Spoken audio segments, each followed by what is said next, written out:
Ang menor de edad na si Van ang illegitimate na anak ni Azan at Dado.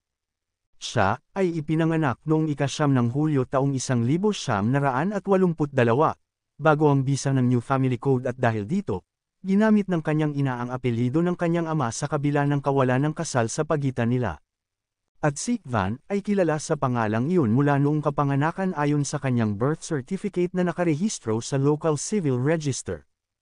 Ang ama nito na si Dado, mula noong ipinanganak si Van, at hanggang sa kasalukuyan, ay nabigong gampanan ang kanyang mga responsibilidad sa bata sa usapin ng pinansyal, pisikal, emosyonal at espiritual na alalahanin. Ang mga pakiusap ni Van para sa atensyon sa loob ng mahabang panahon ay ipinagwalang bahala lamang ng ama. Ngayon, nais ni Van na mapalitan ang kanyang apelyido sa apelyido ng kanyang ina.